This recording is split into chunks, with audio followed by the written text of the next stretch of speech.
राष्ट्रीय शैक्षिक अनुसंधान एवं प्रशिक्षण परिषद के केंद्रीय शैक्षिक प्रौद्योगिकी संस्थान द्वारा प्रस्तुत है शिक्षकों तथा शिक्षक प्रशिक्षकों हेतु ध्वनि कार्यक्रमों की श्रृंखला आधुनिक भारत के शैक्षिक चिंतक। इस श्रृंखला में सुनिए कार्यक्रम श्री अरविंद का शैक्षिक दर्शन।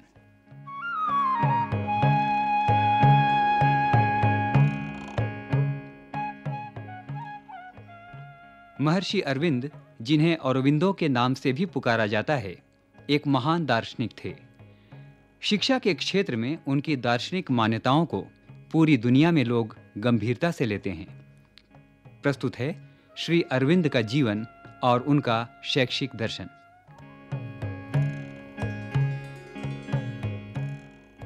श्री अरविंद का जन्म 15 अगस्त 1872 को कोलकाता में हुआ।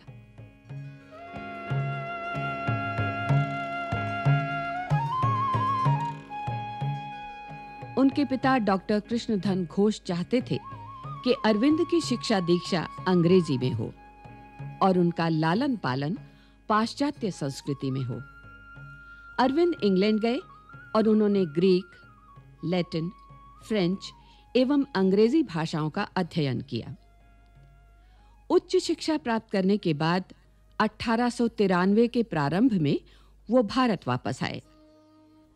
यहाँ बड़ौदा स्टेट की प्रशासकीय एवं शैक्षिक सेवा में काम किया और वहीं के एक कॉलेज में प्राध्यापक हो गए।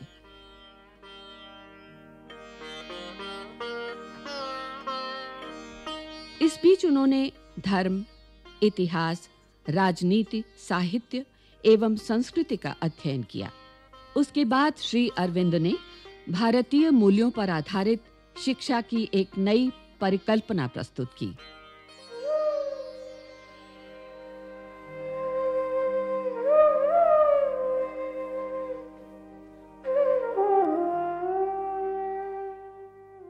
उन्नीस 1914 में मीरा रिशार नामक फ्रांसीसी महिला पौंडीचेरी आई और वो श्री अरविंद की आध्यात्मिक साधना में सहभागी बनी। बाद में 1920 में स्थायी रूप से भारत में बसकर उन्होंने काम करना शुरू किया। 1926 में उन्होंने श्री अरविंद के पौंडीचेरी स्थित आश्रम की स्थापना की और उसके अंतर्गत विभिन्न गतिविधियों का संयोजन किया। उनकी निष्ठा एवं सेवा भावना से प्रभावित होकर लोग उन्हें माताजी कहने लगे।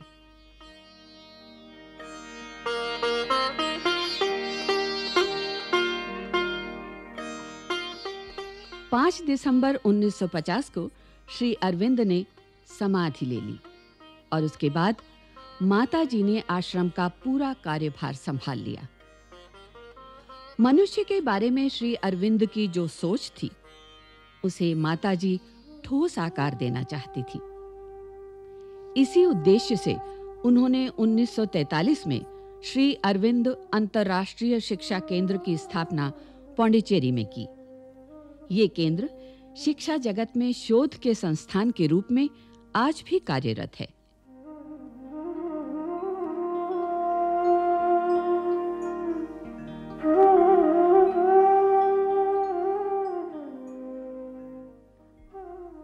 एक दिन राम कृपाल नाम का एक शोध छात्र पौंडीचेरी के शिक्षा केंद्र में आता है। वहां उसके ठहरने एवं खाने की पूरी व्यवस्था की जाती है। शोध कार्य में उसको दिशा निर्देश देने के लिए एक वरिष्ठ अध्यापक श्री सुबोध को राम कृपाल के साथ लगा दिया जाता है। शोध छात्र राम कृपाल आश्रम की व्यवस्था एवं वातावरण से बहुत प्रभावित हो जाता है।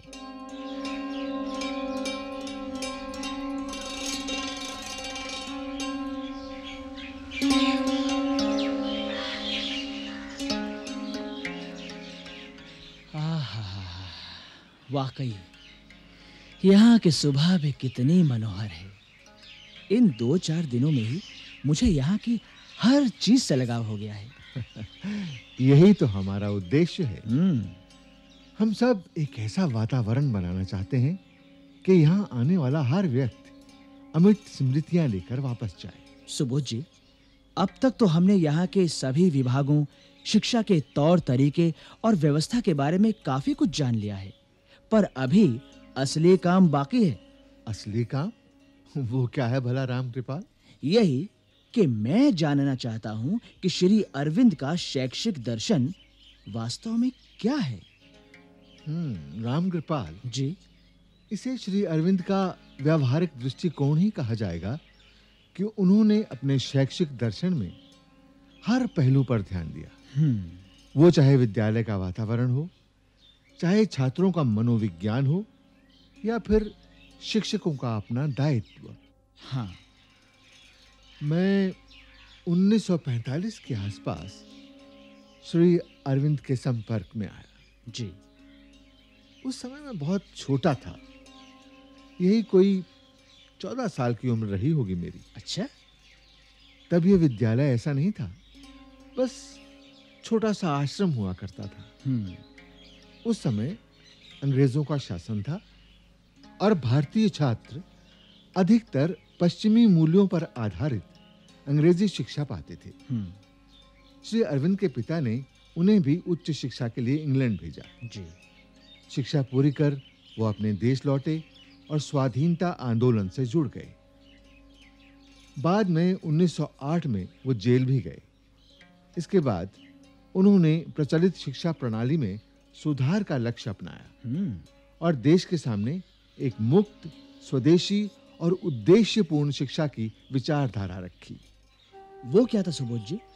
श्री अरविंद कहा करते थे, जो शिक्षा केवल ज्ञान प्राप्त करने तक सीमित है, वो शिक्षा शिक्षा नहीं है। ज्ञान तो मनुष्य के भीतर ही है, उसे सिर्फ शिक्षा के द्वारा सामने लाया जाता है। जी, बच्चों का ध्यान उनके अपने ज्ञान के साधनों की ओर खींचना चाहिए। हम जबरदस्ती उन्हें कुछ नहीं सिखा सकते, हमें तो सिर्फ उसकी बुद्धि को प्रशिक्षित करना होता है। जी, विद्यार्थी को उसके अपने वातावरण में ही विकसित करना चाहिए, अपने राष्ट्र, समाज और समय के अनुकूल। इसीलिए शिक्षा भी मातृभाषा में दी जानी चाहिए।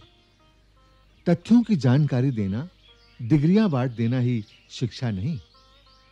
उसे ऐसी शिक्षा दी जाए जिससे वो पूर्ण मानव बन सके। अपनी पसंद का विषय चुने और मंजिल भी खुद तय करे। जिस तरह पशु से मानव का विकास हुआ है, उसी तरह अब मानव से अति मानव का विकास होना है।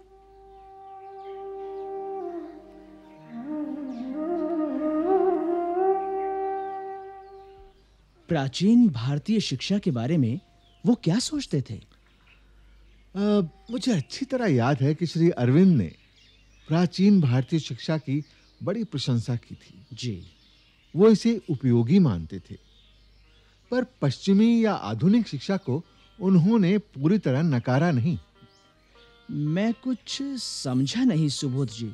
सुनो रामकृपाल, बात यह है कि श्री अरविंद ने एक मिली-जुली शिक्षा पद्धति की परिकल्पना की थी। जी, जिसमें समय के साथ जुड़ने वाले विषय भी शामिल हों। श्री अरविंद प्राचीन समय में ऋषियों द्वारा अपनाए गए कई शैक्षिक प्रयोगों के प्रशंसक भी थे। इनमें प्रमुख थी गुरु शिष्य परंपरा और ब्रह्मचर्य का पालन। पर आज के जमाने में गुरु शिष्य परंपरा? हाँ, क्यों नहीं भाई। इस आश्रम में जहां आप बैठे हैं, हाँ, पूरी तरह उसी परंपरा का पालन हो रहा है। और ब्रह्मचर्य?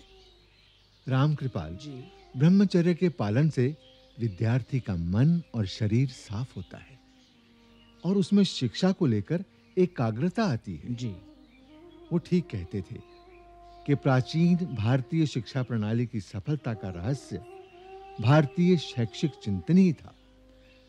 आज तो उबाऊ होती जा रही है हमारी शिक्षा व्यवस्था। ऊपर से बस्ते का बोझ, अध्यापक का गुस्सा और घर के लिए बच्चे को दिया गया काम। अरे हाँ सुबोध जी, पाठ्यक्रम और शिक्षा की पद्धति के बारे में श्री अरविंद क्या कहते थे? श्री अरविंद के अनुसार शिक्षा के दो तरीके या प्रणालियां हैं। जी, पहली प्रणाली है समकालिक और दूसरी क्रमिक।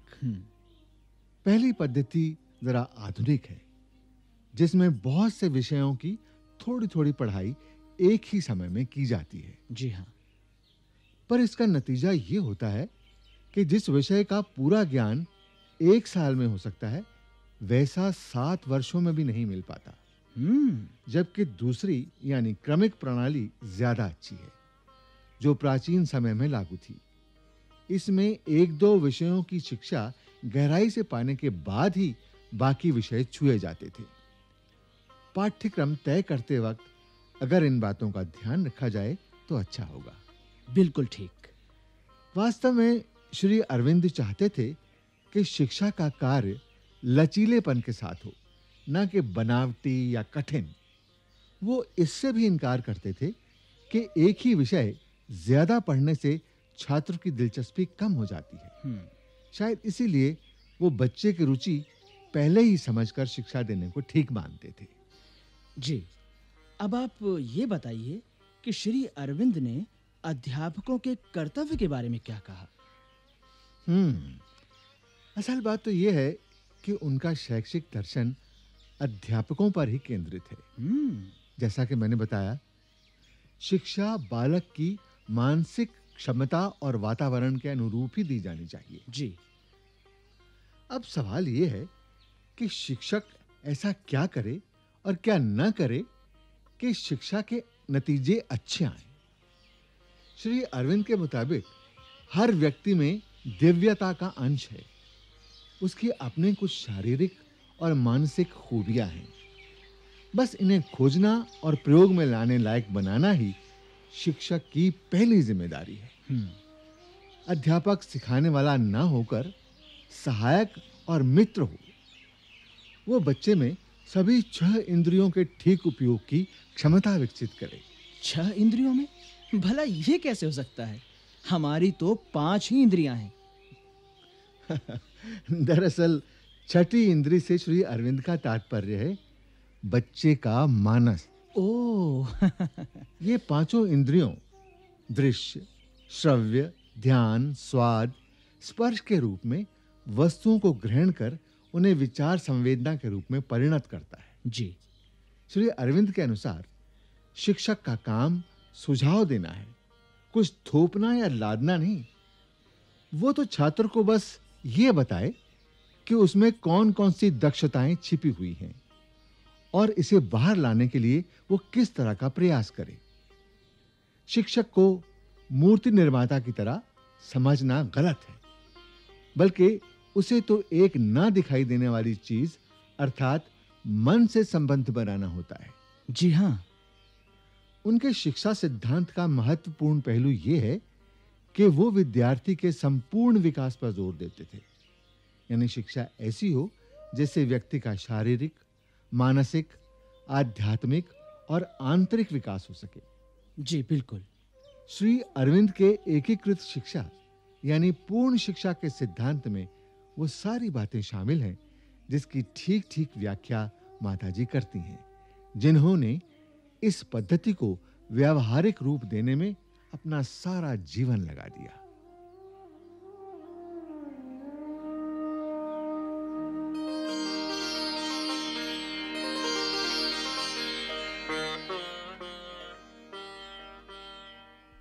माताजी ने पौंडीचेरी के आश्रम में भी श्री अरविंद के विचारों को व्यावहारिक रूप दिया।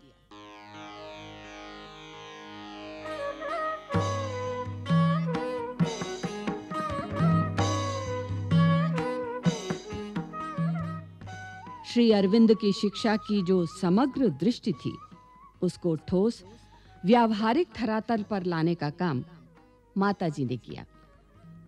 माताजी ने एक नई दुनिया, नई मानवता, नया समाज और नई चेतना के निर्माण के श्री अरविंद के सपने को साकार किया।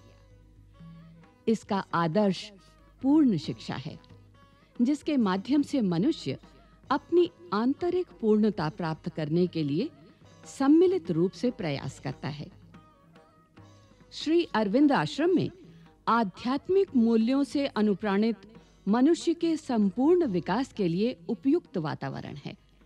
इसका लक्ष्य है पूर्ण शिक्षा के द्वारा मानवीय प्रेम और विश्व बंधुत्व का प्रसार।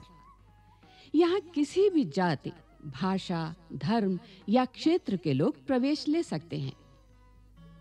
इसके अलावा देश के विभिन्न भागों में श्री अरविंद के शैक्षिक दर्शन के प्रचार प्रसार के लिए संस्थाएं कार्य कर रही हैं, परंतु अभी भी काफी कुछ करना शेष है। शैक्षिक दर्शन के आधार पर संस्थाएं काम कर रही हैं। वास्तव में श्री अरविंद के सिद्धांतों के वास्तविक प्रचार प्रसार के लिए अभी काफी कुछ करना शेष है।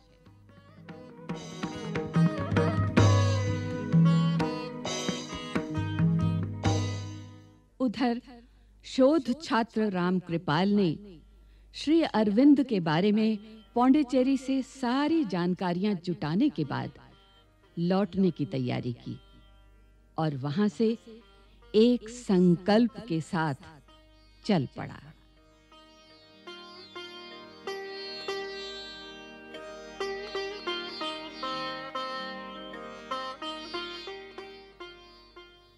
श्री अरविंद का शैक्षिक दर्शन।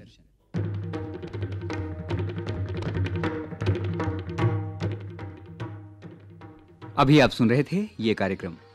विषय संयोजन प्रोफेसर रामजन्म शर्मा, विषय समन्वय डॉक्टर अमरेंद्र बेहरा, आलेख विजय शर्मा, निर्माण संचालन प्रभुदयाल खट्टर, कलाकार मंजू मैनी, राम मैनी और प्रवीण शर्मा, ध्वनियांकन सतीश लाडे और दीपक पांडे, निर्माण सहयोग दाऊ दयाल चतुर्वेदी तथा निर्माण एवं प्रस्तुति अजीत होरो।